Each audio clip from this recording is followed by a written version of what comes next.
আমাদেরকে ইফতারের পূর্বে রমজানের তাৎপর্য শীর্ষক আন্তর্জাতিক প্রোগ্রামের আয়োজন করার তৌফিক দিয়েছেন, সেজন্য শুকরিয়া করে আলহামদুলিল্লাহ। দরুদ ও সালাম পেশ করছি মানবতার মুক্তি দিশারি আমাদের একান্ত আদর্শ মুহাম্মদ রাসূলুল্লাহ সাল্লাল্লাহু আলাইহি ওয়াসাল্লাম। আমাদের অনুপ্রেরণাবঞ্চ শহীদ ভাইদের সাথে সর্বোচ্চ মর্যাদা কামনা করে পবিত্র কালামে হাকিম থেকে তেলাওয়াতের মাধ্যমে আজকে প্রোগ্রামের কার্যক্রম শুরু হবে। পবিত্র কালামে হাকিম থেকে তেলাওয়াত করবেন মাওলানা গোলাম মুস্তফা। পবিত্র কালামে হাকিম থেকে তেলাওয়াত করার জন্য গোলাম মুস্তফাকে আহ্বান করছি।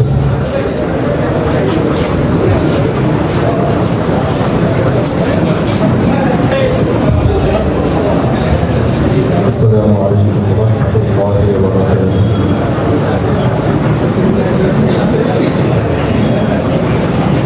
আউযু বিল্লাহি মিনাশ শাইতানির রাজীম।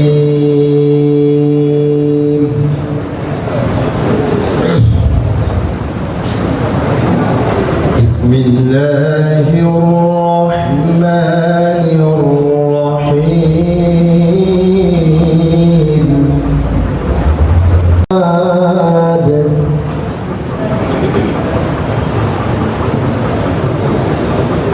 يا أيها الذين آمنوا ادخلوا في السلم كافة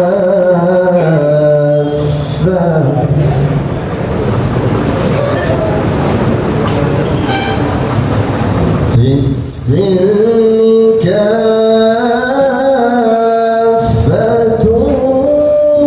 ولا تتبعوا خطوات الشيطان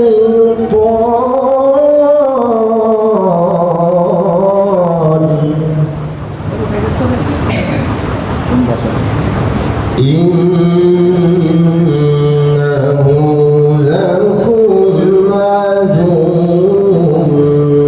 مبين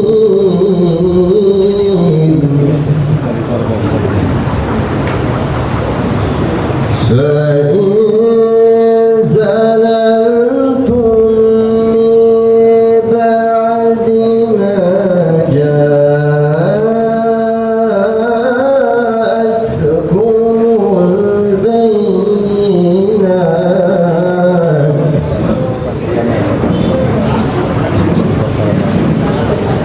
من بعد ما جاءتكم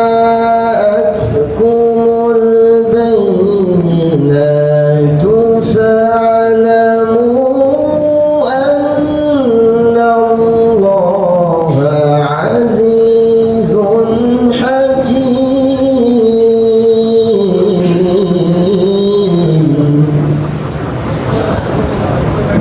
صدق الله العظيم. السلام عليكم ورحمة الله. মোহাইমিনুল ইসলাম পাপন, শিল্পী মোহাইমিনুল ইসলাম পাপনকে গান পরিশোধন অনুরোধ করছি। আসসালামু আলাইকুম ওয়া রাহমাতুল্লাহ।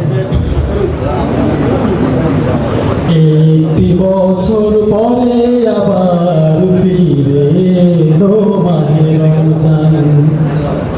একটি বছর পরে আবার ফিরে এলো মাহে রমজান। একটি বছর পরে আবার ফিরে এলো মাহে রমজান। মুমিনের হৃদয়ে পড়লো সারা, মুমিনের হৃদয়ে পড়লো সারা, উঠলো জেগে নতুন প্রাণ। একটি বছর পরে আবার ফিরে এলো মাহে রমজান।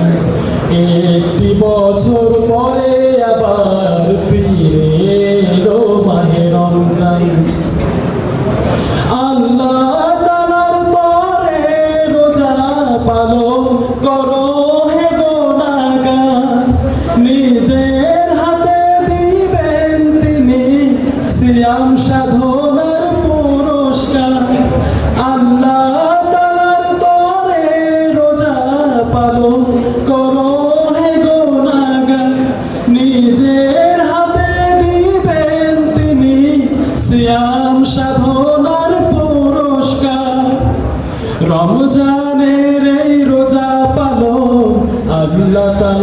তার ফরমান।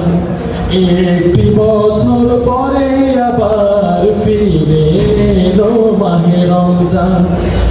একটি বছর পরে আবার ফিরে এলো মাহে রমজান। রমজানের এই মাসে প্রভু সত্য পথে গড়ব জীবন। বিপদ আপদ থাকবে না যে, ঠিক মতো হয় যদি রোজা পালন। রমজানের এই মাসে প্রভু সত্য পথে গড়ব জীবন। বিপদ আপদ থাকবে না যে, ঠিক মতো হয় যদি রোজা পালন। রমজান সে তো ঢাল স্বরূপ, হৃদয় ভরে গাও তার গান। একটি বছর পরে আবার ফিরে এলো মাহে রমজান। একটি বছর পরে আবার ফিরে এলো মাহে রমজান। মুমিন হৃদয়ে পড়ল সারা, মুমিন হৃদয়ে পড়ল সারা, উঠল যে নতুন প্রাণ। একটি বছর পরে আবার ফিরে এলো মাহে রমজান। একটি বছর পরে আবার ফিরে এলো মাহে রমজান। সম্মানিত উপস্থিতি, আমরা আমাদের রমজানের আলোচনা দিকে চলে যাব। আপনারা এখন আমরা যাব মাহে রমজানের তাৎপর্য শীর্ষক আলোচনা। এই পর্যায়ে আলোচনা পেশ করবেন মুহাদ্দিস মদিনাতুল উলুম কামিল মাদ্রাসা ঢাকা ডক্টর মুফতি আবুল কালাম আজাদ বাশার। আন্তর্জাতিক খ্যাতিসম্পন্ন বক্তা ডক্টর মুফতি আবুল কালাম আজাদ বাশার রমজানের তাৎপর্য শীর্ষক আলোচনা করার জন্য ওদেরকে বিনীতভাবে অনুরোধ করছি।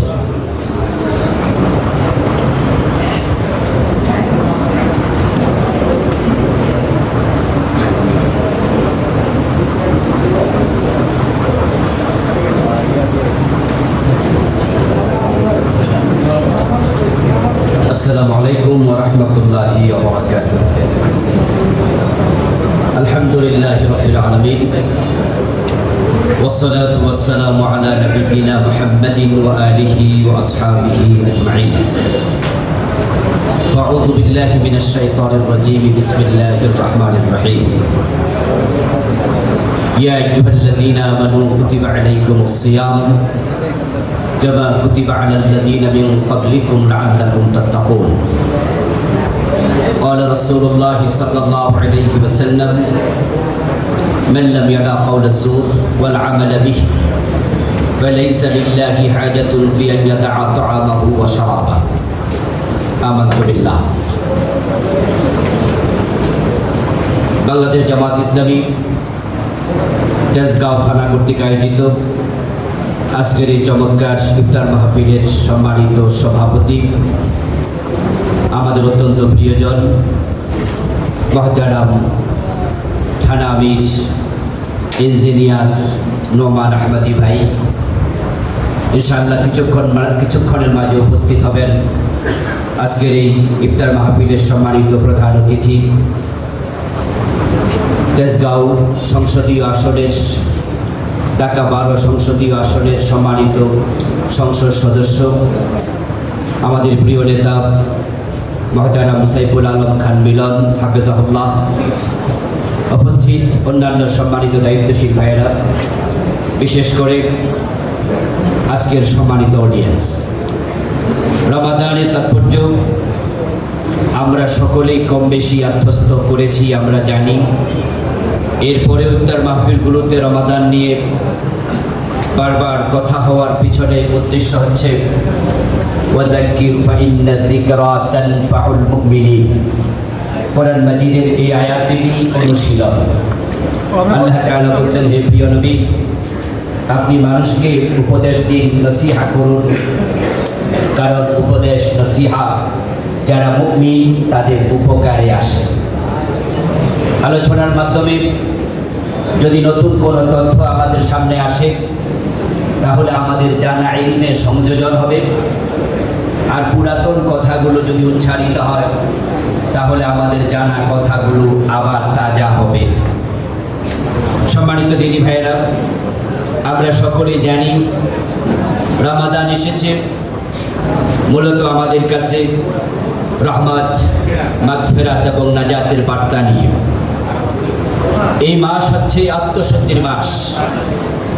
রমাদান হচ্ছে নিজেকে পরিচ্ছন্ন করার মাস। আল্লাহ তাআলা এই মাসটি আমাদের কাছে পাঠিয়েছেন আমরা যেন সকলে নিজেকে জান্নাতের উপযোগী করে তৈরি করতে পারি। যে ব্যক্তি রমাদানের রোজাগুলো নির্দিষ্ট শর্ত পূরণ করে পালন করবে, নবীজি সাল্লাল্লাহু আলাইহি ওয়াসাল্লাম বলেছেন আল্লাহ তাআলা তার জীবনের সকল গুনাহ ক্ষমা করে দেবেন। قال رسول الله صلى الله عليه وسلم من صام رمضان إيمانا واحتسابا غفر له ما تقدم من ذنبه। অন্য হাদিসে পাওয়া যায় নবীজি বলেছেন মান সামা রমাদান ওয়া আরাফা হুদুদাহ কুফিরা মা ক্বাবলাহ। যে ব্যক্তি রমাদানের নির্দিষ্ট শর্ত আছে, হুদুদ আছে, সীমা রেখা আছে, কিছু কাজ করণীয়, কিছু কাজ বর্জনীয় আছে, এই ঈমান, ইহতিসাব এবং তার সীমা রেখা পরিপূর্ণ করে রমাদানের রোজা রাখবে, কুফিরা মা ক্বাবলাহু, তার জীবনে যত গুনাহ ছিল আল্লাহ সব মাফ করে দেবেন।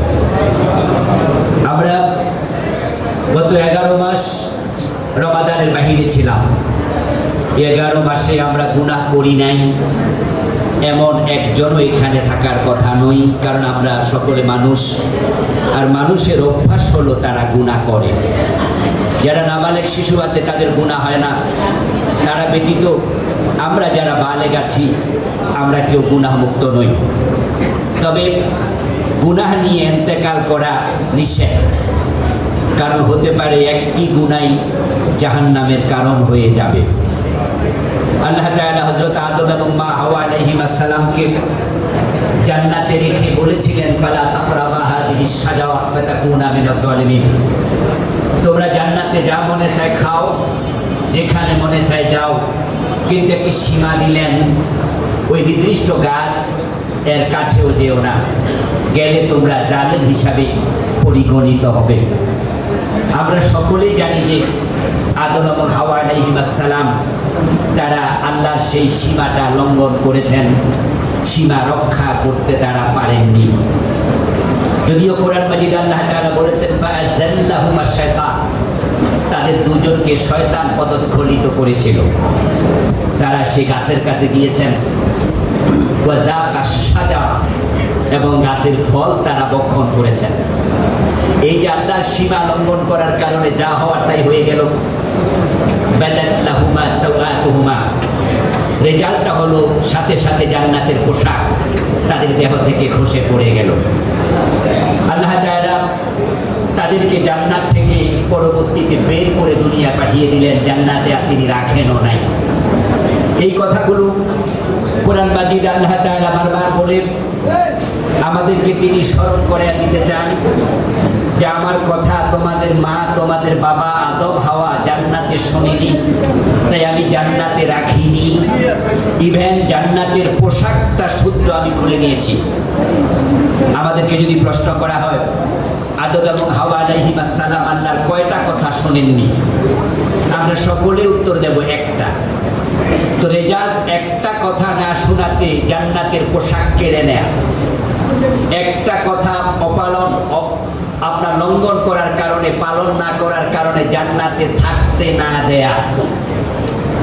এবার যদি প্রশ্নটা আমাদেরকে করা হয় যে আমরা আল্লাহর কয়টা কথা শুনিনি, মানে আমাদের গুনার পরিমাণটা 1, 2, 3 নাকি আরো বেশি? উত্তর যদি হয় যে না আমাদের গুনাহ আরো বেশি, তাহলে প্রশ্ন উঠবে একটা গুনাহ করে আদম হাওয়া যদি জান্নাতে থাকতে না পারেন, আমরা শত শত গুনাহ করে সে জান্নাতের প্রত্যাশা করি কিভাবে? এই জন্য আল্লাহ তাআলা চান তার কোনো বান্দা যেন গুনাহ সহ মৃত্যুবরণ না করে। তাই তিনি তাওবার দরজাটা খুলে রেখেছেন। তাওবা করার জন্য প্রতিনিয়ত তিনি কুরআন মাজিদে, হাদিসে নববীর মাধ্যমে আমাদেরকে আহ্বান করছেন। আর আমাদেরকে দিয়েছেন প্রতি বছর একবার রমাদান। এই রমাদানকে তিনি করেছেন এটা as like as a washing মেশিনের মতো। ময়লা কাপড় ওয়াশিং মেশিনে ঢুকিয়ে দিয়ে নির্দিষ্ট পরিমাণ পানি এবং ডিটারজেন্ট দিয়ে নির্দিষ্ট জায়গায় সুইচে টিপ দিলে 10 মিনিট 15 মিনিট পরে ওই ময়লা কাপড়টা যেমন পরিচ্ছন্ন হয়, এটা ময়লা মুক্ত হয়। তারপরে আবার এমন কিছু ওয়াশিং মেশিন আছে যেটা কাপড় শুকাইয়া পর্যন্ত দিয়ে দেয়। ঠিক 11 মাস পরে প্রতি বছর একটা রমাদান আসে, আল্লাহর বান্দারা অসংখ্য গুনাহ নিয়ে এই রমাদানে ঢুকবে, আর রোজা রাখার পর আল্লাহ তাদেরকে যত গুনাহ ছিল তা থেকে মুক্ত করে দেবেন। আমরা একটি হাদিস বাংলাদেশে খুব শুনে থাকি, আউয়ালুহু রাহমা ওয়া আওসাতুহু মাগফিরা ওয়া আখিরুহু ইতকুম মিনান নার। রমাদানকে 3 ভাগে ভাগ করা হয়েছে। প্রথম অংশ হচ্ছে রহমত, দ্বিতীয় 10 দিন মাগফিরাত, তৃতীয় 10 দিন নাজাত। এই হাদিসটি যদিও আমাদের দেশে বিখ্যাত, কিন্তু মুহাদ্দিসগণ বলেন হাদিসটির মান হচ্ছে এটা দুর্বল, এটা জঈফ। মূলত ক্ষমার জন্য শেষ দশক পর্যন্ত অপেক্ষা করার প্রয়োজন নেই। প্রথম 10 দিন অপেক্ষা করা লাগবে না, বরং নবীজি বলেছেন যখন রমাদান প্রবেশ করে তখনই নাদা মুনাদিম মিনাস সামা ফাকালা ইয়া বাগিয়াল খাইরি আকবিল ইয়া বাগিয়াশ শাররি আকসির ওয়ালিল্লাহি ওয়াতাকাউ মিনান নার ওয়া যালিকা ফি কুল্লি লাইলা। রমাদান যখন প্রবেশ করে, রমাদানের চাঁদ ওঠার সাথে সাথে আকাশে একজন ফেরেশতা ঘোষণা করেন, হে কল্যাণকামী, কল্যাণের দিকে দৌড়াও, তোমরা যারা গুনাহ করেছো গুনাহ ছেড়ে দাও।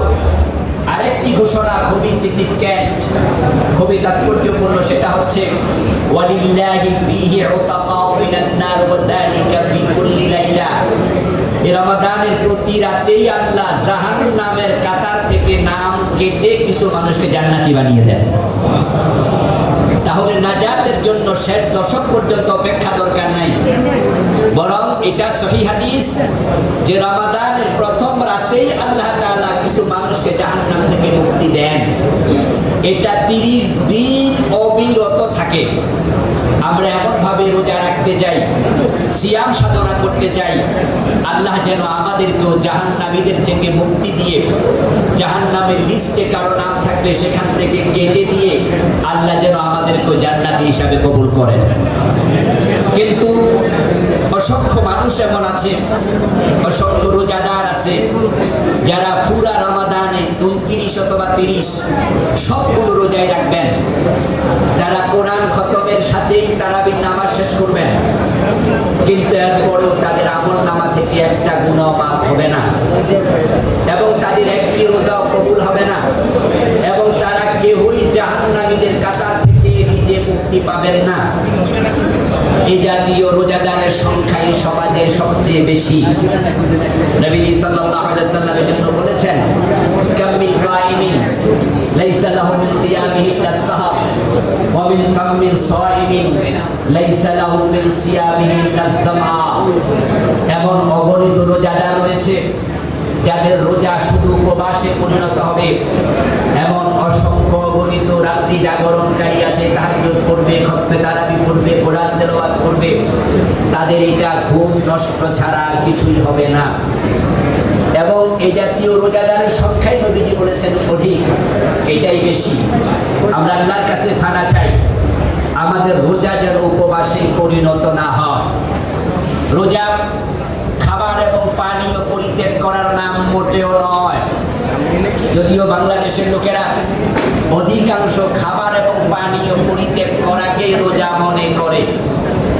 এই জন্য আমরা দেখি রমাজানে খাবার খায় না, সামনে খাবার, পেটে আছে ক্ষুধা, পিছনে কোনো লাঠিয়াল নেই, মন চাইলে খেতে পারে, কিন্তু বারবার ঘড়ির দিকে তাকাচ্ছে, ইফতারের কয় মিনিট আছে, বুকে পিপাসা, সামনে আছে পানীয়, খেলে পান করলে করতে পারে, কিন্তু পানি পান করছে না, বারবার ঘড়ির দিকে তাকাচ্ছে কয় মিনিট বাকি আছে। তাকে যদি প্রশ্ন করা হয় খেয়ে নেন, পান করে নেন, তখন সে বলবে না না নিষেধ। আল্লাহ বলছে রমজানের দিবসে খাবার পানীয়ের কাছে যাওয়া যাবে না, খাওয়া যাবে না। এই জন্য আর 10 মিনিট বাকি আছে, 5 মিনিট বাকি আছে, ইফতারের সময় হচ্ছে। আল্লাহ নিষেধ করেছে তাই খায় না, আল্লাহ নিষেধ করেছে পান করে না। আমার প্রশ্ন, এই যে পানি আপনি পান করছেন না, পানিটা তো হালাল, এটা তো হারাম না, তো কেন পান করেন না? উত্তর হলো আল্লাহ নিষেধ করছে। তো আল্লাহ যদি পানি পান করতে নিষেধ করে, আল্লাহ কি ঘোষ খাইতে নিষেধ করে না? তো রমাদানের দিনে অফিসার ঘোষ খায় কেমনে? আল্লাহ কি সুদ খেতে নিষেধ করে নাই? তো রমজান মাসে রোজা রেখে সুদের লেনদেন হয় কেমনে? পানি তো পান করা হারাম 13 ঘন্টা 14 ঘন্টা, আর ঘোষ খাওয়া হারাম তো 24 ঘন্টা। এই যে খাবার আপনি খাচ্ছেন না, সামনে খাবার আছে, এটা হালাল, আল্লাহ নিষেধ করেছে খান না, এটা তো খাবার গ্রহণ করা 13 ঘন্টা 14 ঘন্টা হারাম। আর সুদ খাওয়া হারাম তো পুরা জীবন, ওজনে কম দেয়া হারাম, লেনদেনে মানুষকে প্রতারিত করা হারাম, মালে ভেজাল মিশানো হারাম, বাজারে ঘাটে চাঁদাবাজি করা হারাম, জুলুম অত্যাচার করা হারাম। কিন্তু বাংলাদেশে রমাদান আসলে খাবার এবং পানীয় দিবসে বন্ধ হয়, সুদও বন্ধ হয় না, ঘুষও বন্ধ হয় না, চাঁদাবাজি বন্ধ হয় না, জুলুম বন্ধ হয় না। আসলে এই দেশের লোকেরা অনেকেই রোজার মর্ম বুঝতে ব্যর্থ হয়েছে। এই জন্য প্রিয় নবী বলেছেন, মান লাম ইয়াদা কাওলা যুর ওয়াল আমালা বিহি ফালাইসা লিল্লাহি হাজাতুন ফি আন ইয়াদা তা'আমাহু ওয়া শারাবাহু। যে ব্যক্তি খাবার এবং পানীয় পরিত্যাগ করলো কিন্তু মিথ্যা পরিত্যাগ করেনি, মিথ্যার বেশাতি পরিত্যাগ করেনি, সে খাবার এবং পানীয় পরিত্যাগ করার কোনো প্রয়োজন আল্লাহর নাই।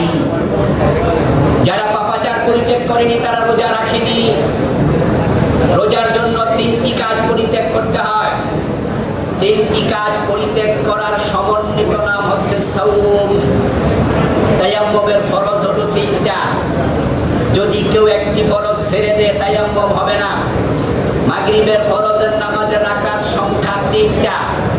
যদি 3 রাকাতের জায়গায় 2 রাকাত করে সালাম ফিরিয়ে দেয়, তার মাগরিবের নামাজ হবে না। রোজার 3টি জিনিস ছেড়ে দেওয়ার নাম, 3টার সমন্বিত নাম, পানাহার, কামাচার, ছাড়তেই হবে পাপাচার। খাবেন না, রোজার দিবসে স্ত্রীর সংসর্গে যাবেন না এবং পাপাচার করবেন না। যদি আপনি পাপ পরিত্যাগ করতে না পারেন, তাহলে আপনার রোজা উদ্দেশ্যহীন রোজা, ব্যর্থ রোজা। আল্লাহ তাআলা খাবার এবং পানীয় পরিত্যাগ করিয়ে মানুষকে ক্ষুধা এবং পিপাসায় কষ্ট দেওয়ার জন্য রমাদানের রোজা ফরজ করেন নাই। রোজা ফরজ করেছেন উদ্দেশ্য শুধু একটা, লাআল্লাকুম তাত্তাকুন, মানুষ যেন মুত্তাকি হয়, মানুষ যেন পাপাচার ছেড়ে দেয়। যদি আপনি রমাদানের রোজা রাখার পরও মুত্তাকি না হন, তাহলে রোজা আপনি কেন রাখলেন? উদ্দেশ্যবিহীন রোজা। আমার সামনে যে মাইকের মাউথ স্পেসটা আছে, উদ্দেশ্য ছোট আওয়াজ বড় করে দেবে, আওয়াজটা বড় করা বন্ধ করে দেখ, আমরা এটা সরাইয়া দেবো, বলবো নতুন একটা দাও, এটা নষ্ট।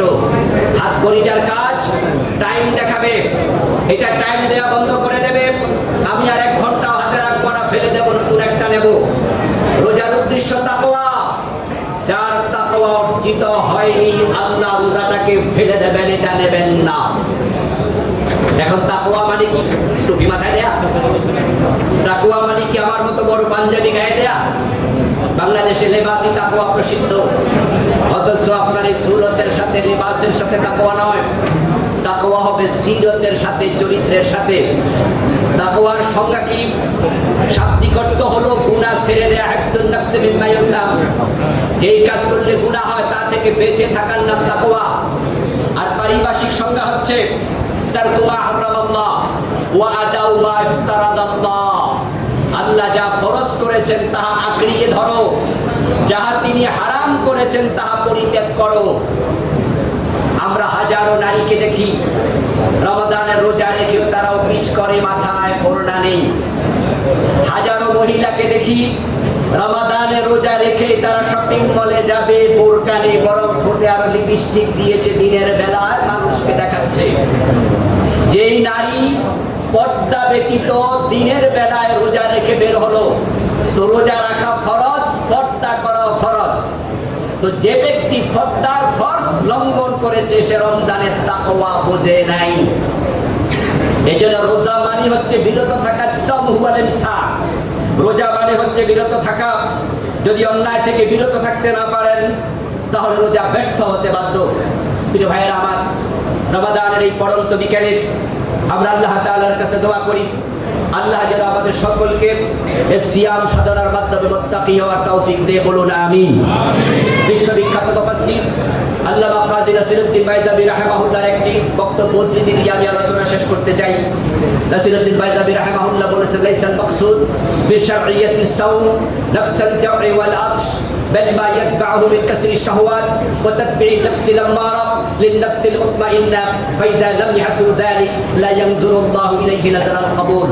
যদি কোনো ব্যক্তি অপরাধ প্রবণতা পরিত্যাগ না করে, অন্যায় না ছাড়ে, নফসকে কন্ট্রোল না করে, সুদ ঘুষ অন্যায় অনাচারের সাথে জড়িয়ে থাকে, তাহলে আল্লাহ তার রোজার দিকে ফিরেও তাকাবেন না। আমরা যদি চাই আমাদের রোজাগুলো কবুল হোক, আমরা যদি চাই রোজার মাধ্যমে গুনাহ থেকে নিষ্কৃতি পাই, যদি চাই জান্নাতি হই, তাহলে আসুন পানাহার পরিত্যাগ করার সাথে সাথে পাপাচার পরিত্যাগ করি। আল্লাহ তুমি তৌফিক দাও, তাকওয়ার আদলে জিন্দেগি গঠনের সুযোগ দাও। আমিন। আসসালামু আলাইকুম ওয়া রাহমাতুল্লাহি ওয়া বারাকাতুহু। নায়েবে আমির এস.এম. মনির আহমদ, আমি মনির আহমদকে সংক্ষিপ্ত কথা বলার জন্য বিনীতভাবে অনুরোধ করছি।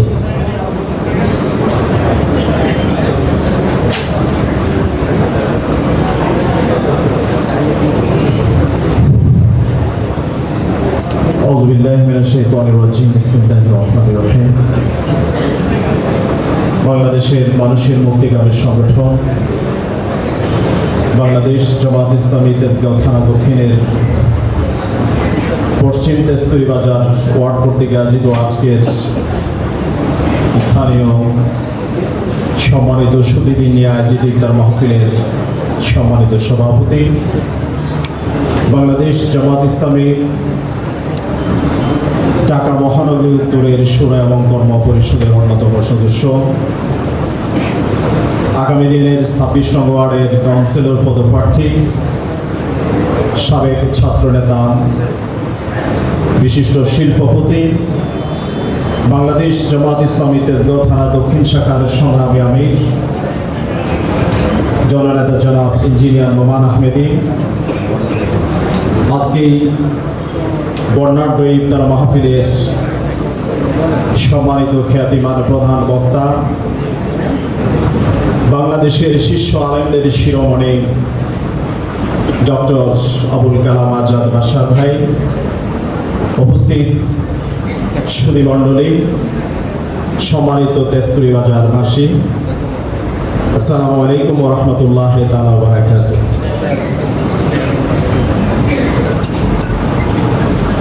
পবিত্র মাহে রমজানের এই সময়ে আমাদের মাঝে আমাদের সম্মানিত প্রধান বক্তা কোরআন থেকে গুরুত্বপূর্ণ মেসেজ আপনাদেরকে দিয়ে দিয়েছেন। আমরা সবাই মনোযোগ সহকারে শুনেছি, আলহামদুলিল্লাহ। আমি সূরা ইব্রাহিমের প্রথম আয়াতটি তেলাওয়াত করে আমি আমার শুভেচ্ছা বক্তব্য শেষ করব। আউযু বিল্লাহি মিনাশ শাইতানির রাজিম, বিসমিল্লাহির রহমানির রহিম। আলিফ লাম রা, কিতাবুন আনজালনাহু ইলাইকা লিতুখরিজান নাসা মিনাজ যুলুমাতি ইলান নূর ইলা আয়াতিল আখিরাহ। আল্লাহ রাব্বুল আলামিন বলছেন, হে নবী মুহাম্মদ সাল্লাল্লাহু আলাইহি ওয়াসাল্লাম, আমি আপনাকে এই কিতাব দান করেছি, আমি আপনার প্রতি এই কিতাব অবতীর্ণ করেছি, যাতে করে এই কিতাবের মাধ্যমে আপনি বিশ্ববাসীকে অন্ধকার থেকে বের করে আলোর দিকে নিয়ে আসতে পারেন। আর সেই কিতাব নাজিলের মাস হচ্ছে এই পবিত্র রমজান মাস। আল্লাহ রাব্বুল আলামিন বলেছেন, শাহরুর রমজান আল্লাযী উনজিলা ফীহিল কুরআন হুদাল লিন-নাস ওয়া বায়িনাতিন মিনাল হুদা ওয়াল ফুরকান। এই সেই কোরআন, এই সেই মাস যে মাসে পবিত্র কোরআন নাজিল করা হয়েছে, আর এটা হলো মুত্তাকিদের জন্য হেদায়েত। সম্মানিত সুধীমণ্ডলী, আজকে বাংলাদেশ জামাত ইসলামী আমরা আপনাদের কাছে এই মেসেজ দিতে চাই, আল্লাহর জমিনে আল্লাহর দ্বীন প্রতিষ্ঠার জন্য এই প্রত্যয় কাফেলা নির্বাচনের পূর্বে আমরা বক্তব্য রেখেছিলাম, আপনাদের সাথে আমরা পরামর্শ করেছিলাম যে আমরা এমন একটি সুন্দর বাংলাদেশ, একটি নিরাপদ, একটি ইনসাফ ন্যায়ভিত্তিক বাংলাদেশ আমরা চাই। আপনারা আপনাদের ভোটাধিকার প্রয়োগ করেছেন, আপনারা ভোট দিয়েছেন, কিন্তু এখনো আমাদের সমাজে আশেপাশে, এখনো কারণ বাজারে, এখনো আমাদের পাড়া মহল্লাতে, এখনো বাংলাদেশের বিভিন্ন জায়গায় সিন্ডিকেটের মাধ্যমে চাঁদাবাজি দুর্নীতির এক মহা উৎসব চলেছে। আমরা কি এটা আশা করেছি? আমরা কখনো এটা আশা করি না। অনেক আশা প্রত্যাশা আপনারা দীর্ঘ সময় অপেক্ষা করে, দীর্ঘ 16-17 বছর বাংলাদেশে যে নির্বাচন হয়নি, মানুষের ভোটের অধিকার কেড়ে নেওয়া হয়েছে, মানুষের কথা বলার অধিকার কেড়ে নেওয়া হয়েছে। সেই 12ই ফেব্রুয়ারি একটি নির্বাচন হয়েছিল, সেই নির্বাচনেও কিন্তু প্রত্যক্ষ পরোক্ষভাবে ভোট ইঞ্জিনিয়ারিং করা হয়েছে। আপনারা ভোট দিয়ে এই ঢাকা 12 আসনের সাইফুল আলম খান মিলন ভাইকে নির্বাচিত করেছেন। আপনাদের প্রত্যাশা এই এলাকা থেকে যত ধরনের দুর্নীতি, চাঁদাবাজি, টেন্ডারবাজি আছে সকল এগুলো মূলোৎপাটন হবে ইনশাআল্লাহ। কিন্তু প্রিয় ভাইরা, আমরা একটা কথা আপনাদের কাছে ব্যক্ত করতে চাই, জামাত ইসলাম চেষ্টা করে যাচ্ছে সারা বাংলাদেশে, ইতিমধ্যে সারা বাংলাদেশে পরীক্ষিত হয়ে গেছে জামাতের বিরুদ্ধে শত ষড়যন্ত্র, জুলুম, নির্যাতন, স্টিম রোলার চালিয়েও জামাতের এই সুন্দরের পথ চলাকে কেউ স্তব্ধ করে দিতে পারেনি, ভবিষ্যতে ইনশাআল্লাহ পারবে না। আমাদের একার পক্ষে সম্ভব নয়। এই সমাজে যদি ন্যায় এবং ইনসাফ ভিত্তিক সমাজ প্রতিষ্ঠা করতে হয়, তাহলে জামাতের সাথে আপনারা যারা আছেন, আপনাদের সহযোগিতা, আপনাদের পরামর্শ, আপনাদের আরো এগিয়ে আসা, এটি যদি আমাদের সাথে সমন্বয় হয়, তাহলে সত্যিকার অর্থে আমরা এই সমাজকে কিছু দিতে পারবো ইনশাআল্লাহ। আমি আপনাদেরকে আহ্বান করব, আসুন আমরা আমাদের শক্তি সামর্থ্য, আমাদের যারা অ্যাক্টিভলি কাজ করেন, আপনারাও যদি আমাদের সাথে এই সমাজে যারা বিপদগামীদেরকে যদি বুঝিয়ে সেই সকল মানুষদের কাছে গিয়ে আমরা সকলে মিলেমিশে যদি একটি সুন্দর বাংলাদেশ চাই, যেই ক্ষমতা থাকুক, যেই মন্ত্রী হোক, যে এমপি হোক, সেটা বড় কথা না। আমরা চাই আমরা নিরাপদ একটি সমাজ, নিরাপদ একটি রাষ্ট্র, চাঁদাবাজ মুক্ত একটি রাষ্ট্র, দুর্নীতি মুক্ত একটি রাষ্ট্র। আমরা যদি এগিয়ে আসি, তাহলে এই সমাজকে একটি সুন্দর রাষ্ট্র এবং সমাজে আমরা পরিণত করতে পারবো ইনশাআল্লাহ। আসুন আপনাদের কাছে এই বক্তব্য ব্যক্ত করে আমি আমার শুভেচ্ছা বক্তব্য শেষ করছি। খুদা হাফেজ। বাংলাদেশ জিন্দাবাদ, বাংলাদেশ জামাত ইসলামী জিন্দাবাদ। আসসালামু আলাইকুম ওয়া রাহমাতুল্লাহি তাআলা ওয়া বারাকাতুহু। জামাত ইসলামী ঢাকা মহানগর উত্তরের শোরা কর্মসূচির অন্যতম সদস্য, 26 নং আগামী দিনের কাউন্সিলর পদপ্রার্থী, বাংলাদেশ জামাত ইসলামী তেজগাঁও থানার সংগ্রামী আমির ইঞ্জিনিয়ার নোমান আহমদী। এ পর্যায়ে সভাপতির বক্তব্য রাখছেন ইঞ্জিনিয়ার নোমান আহমদী।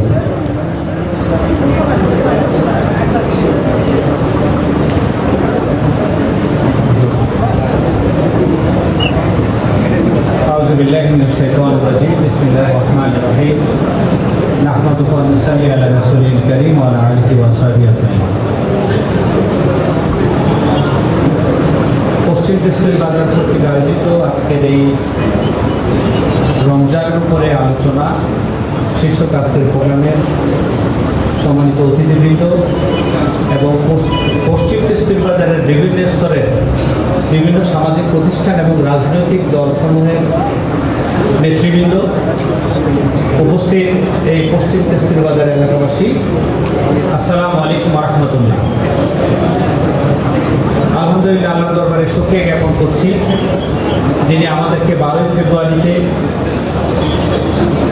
একটা ত্রয়োদশ জাতীয় নির্বাচনের মাধ্যমে ঢাকা 12 আসনের একজন অভিভাবক আমরা পেয়েছি, আলহামদুলিল্লাহ।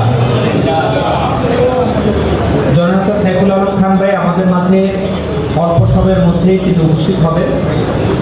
তিনি একটা সাংবাদিকদের একটা প্রোগ্রামের সাথে এঙ্গেজ থাকার কারণে এখন একটা সিগন্যালে আছে, আমাদের কারণে সিগন্যালে আছে, আশা করছি চলে আসবে।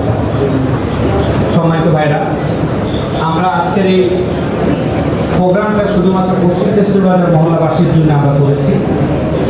এই মহল্লাবাসীরা আমাদেরকে সমর্থন জানিয়ে আমাদের এই মহল্লার প্রত্যেকটা কেন্দ্রে দাঁড়িপাল্লার প্রতি বিজয়ী হয়েছে, আলহামদুলিল্লাহ। এই পশ্চিম তেজপুরে আমাদের 4টা কেন্দ্র ছিল, 2টা মহিলাদের কেন্দ্র, 2টা পুরুষদের কেন্দ্র।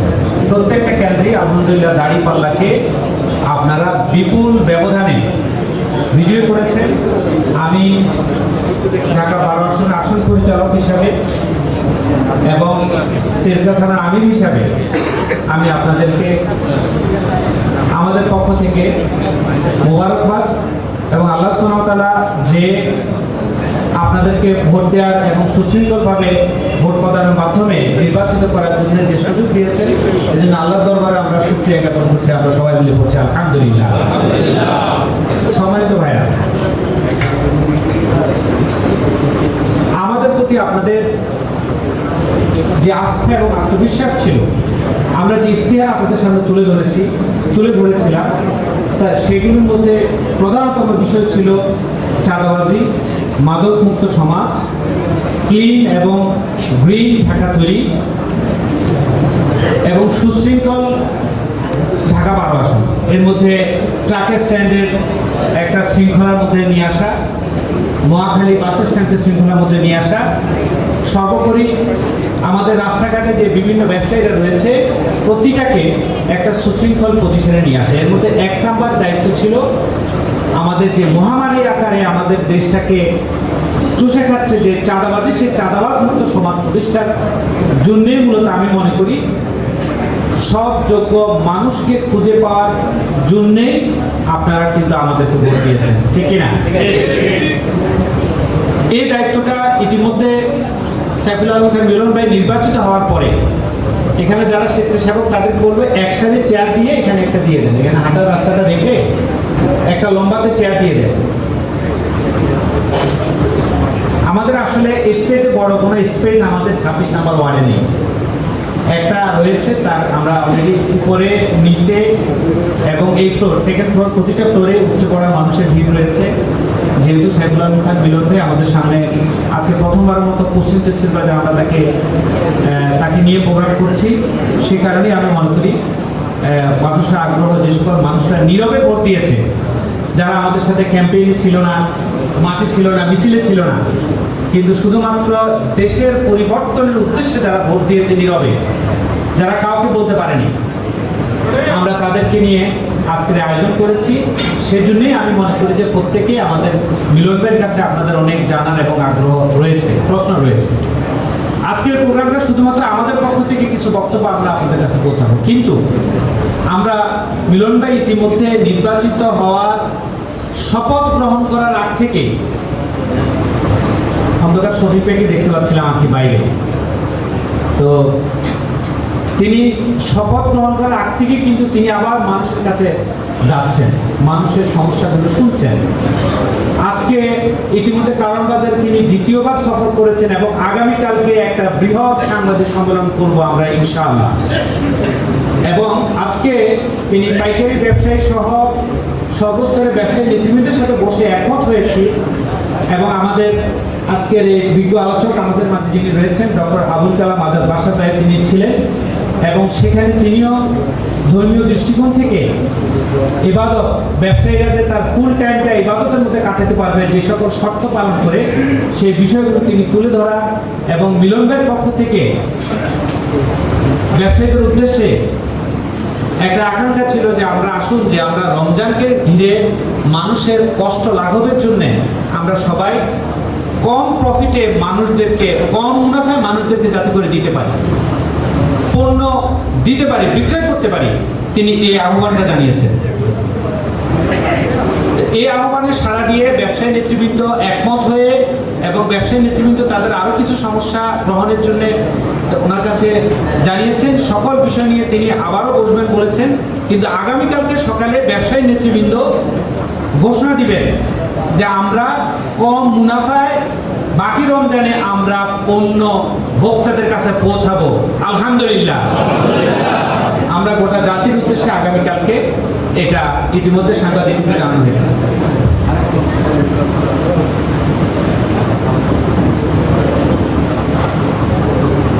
তো সেটা ইতিমধ্যে সাংবাদিক সম্মেলনের সিদ্ধান্তটা সাংবাদিক কাছে পৌঁছানো হয়েছে। আমি যেটা বলতে চাচ্ছিলাম ভাই, এর আগে প্রত্যেকটা ব্যবসায়ী নেতৃবৃন্দের সাথে আরব ব্যবসায়ী থেকে শুরু করে প্রত্যেকটা ব্যবসায়ীদের কাছে গেছেন। যেভাবে তিনি নির্বাচিত হওয়ার আগে গেছেন ঠিক সেভাবে তার চাইতে এখন আরো ভালোভাবে নির্বাচিত হওয়ার পরে তিনি যাচ্ছেন। গিয়ে তিনি মানুষের বিষয়গুলো শুনছেন এবং প্রয়োজনীয় পদক্ষেপ গ্রহণ করার জন্য আমাদেরকে তিনি নোটিশ করছেন, জানাচ্ছেন। আমরা গ্রাজুয়ালি ধাপে ধাপে আগাতে চাই। ইতিমধ্যে আমরা সরকারের আইন শৃঙ্খলা বাহিনীদের সাথে বৈঠক করার জন্য সিদ্ধান্ত গ্রহণ করেছি এবং তাদেরকে আমরা আমাদের বিষয়গুলো জানিয়েছি। আমাদের কাছে যে সকল বিষয়গুলো আসছে আমরা তাদের পাশে দাঁড়ানোর জন্য চেষ্টা করছি। একটা বিষয় আমাদেরকে, যেহেতু কমপ্লিট ম্যান্ডেট আমরা পাইনি, আমরা বিরোধী দল হিসেবে, কার্যকর বিরোধী দল হিসেবে যে ভূমিকা সংসদে এবং সংসদের বাইরে রাখা প্রয়োজন, তার প্রত্যেকটা পদক্ষেপ বাংলাদেশ জামাত ইসলাম এবং ঢাকা 12 আসনের এমপি রাখবেন ইনশাআল্লাহ। আমাদের এমপি জনাব সাইফুল আলম খান মিলন ভাই এখন আর শুধু জামাত ইসলামের এমপি নন, তিনি ঢাকা 12 আসনের সর্বস্তরের মানুষের সংসদ সদস্য, ঠিক কিনা? সুতরাং আমরা দল মত নির্বিশেষে, ধর্মবর্ণ নির্বিশেষে সবাইকে নিয়ে আমরা ঢাকা 12 আসন গড়ে তুলতে চাই। আলহামদুলিল্লাহ ইতিমধ্যে আমাদের মাঝে উপস্থিত হয়েছেন ঢাকা 12 আসনের অভিভাবক জননেতা সাইফুল আলম খান মিলন ভাই এমপি। নারে তাকবীর, নারে তাকবীর, নারে তাকবীর। মিলন ভাইয়ের আগমন, এমপি সাহেবের আগমন, জামাত ইসলামের পক্ষ থেকে লাল গোলাপ শুভেচ্ছা।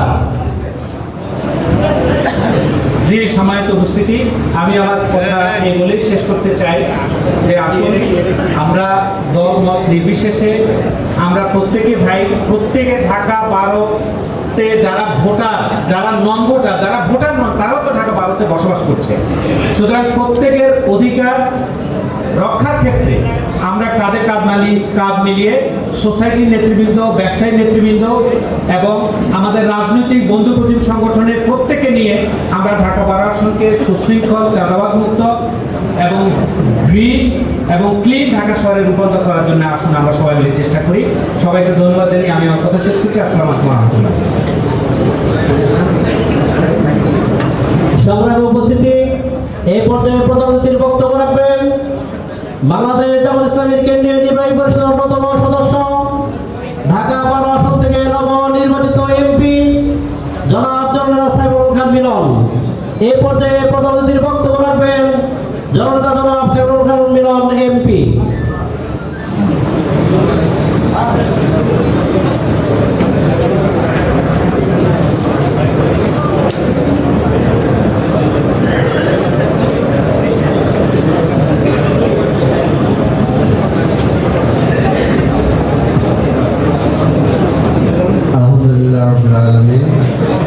अस्सलातु वस्सलामु अला रसूलिल करीम वा अला आलिहि ওয়া সাহবিহি আজমাইন।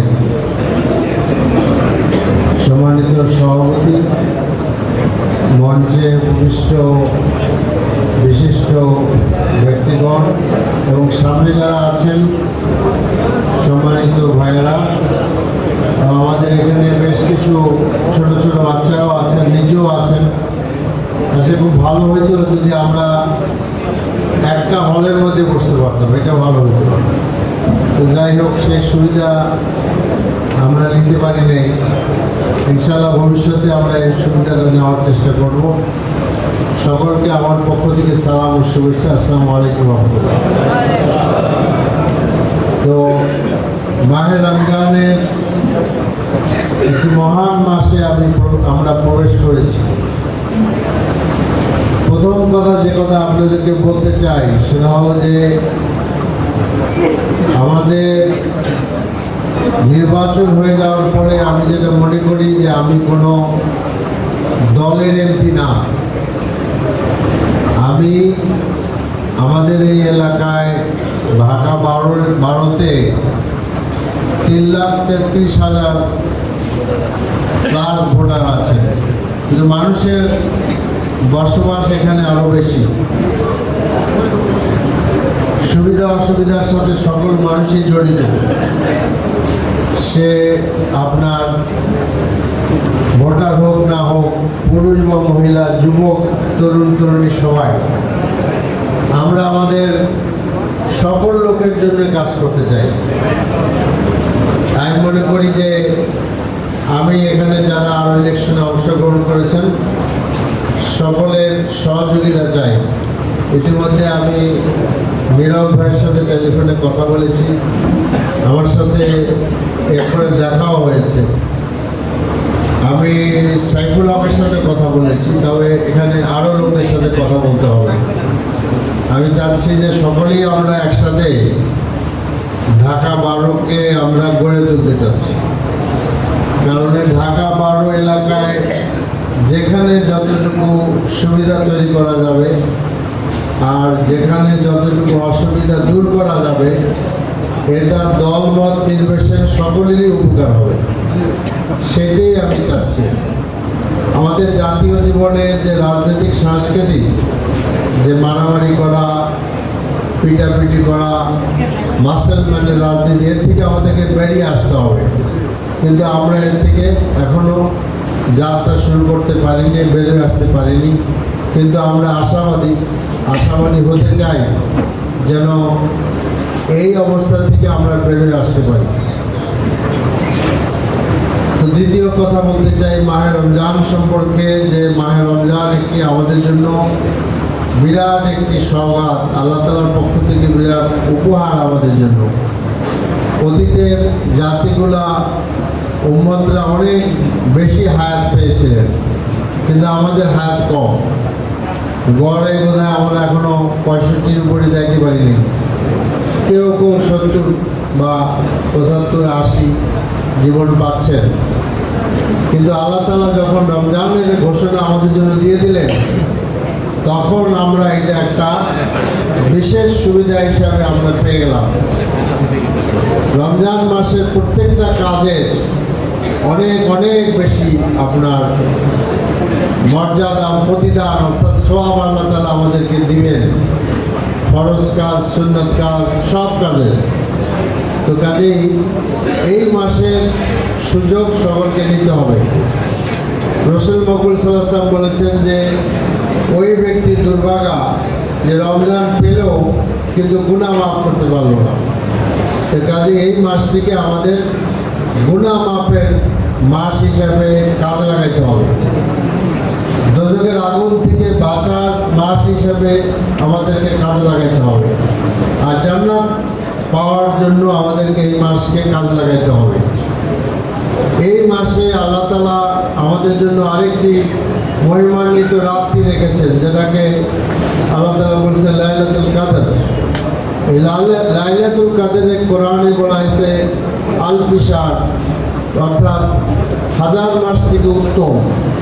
আরবিতে যেখানে 1000 কথা উল্লেখ করা হয়, সেখানে আমাদের বুঝতে হবে যে এটা অনেক বেশি সংখ্যক আপনার বোঝানোর জন্য বলা হয়েছে। কারণ আরবিতে কিন্তু লক্ষ বা কোটি এই সংখ্যাগুলো নাই, কাজে এটার মর্যাদা অনেক বেশি।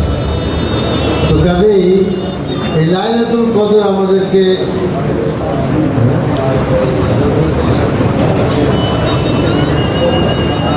আজান হয়ে গেছে, মোবাইলের আজান তো বেশি করা যাবে না। আজান তো হওয়ার কথা না, আরো 2 মিনিট সময়, 2 মিনিট সময় থাকার কথা। তো বলছিলাম যে লাইলাতুল কদর সেখানে আছে। তো রাসূলুল্লাহ সাল্লাল্লাহু আলাইহি ওয়াসাল্লাম বলেছেন যে রমজানের শেষ 10 দিনে বেজর রাত্রিতে লাইলাতুল কদর তালাশ করতে বলেছেন। যারা সতর্ক তারা লাইলাতুল কদর পাওয়ার জন্য আপনার এতেকাফ করে। কেমন? তো রমজানের গুরুত্ব কেন বলছে শাহরুল রমাজান আল্লাহ জীবন জেলা ফিল কোরআন, আল্লাহ তালাই বলছেন এটা কোরআন নাজিলের মাস, কাজে কোরআনকে জানতে হবে, বুঝতে হবে। এই জন্য 2 দফা কর্মসূচি আমি দিচ্ছি এবং শেষ করে ফেলছি আমার বক্তব্য। 1 দফা হলো এই রমজান মাসটাকে ছোট ছোট সূরার অর্থ জানার কাছে ব্যবহার করি আমরা। 1। 2 নম্বর হলো আগামী 2-3 বছরের মধ্যে পুরা কোরআন শরীফ জানার ব্যবস্থা করি। তো আল্লাহ তাআলা আমাদের সকলকে তৌফিক দান করুন যাতে মায়ের রমজান থেকে ফায়দা হাসিল করতে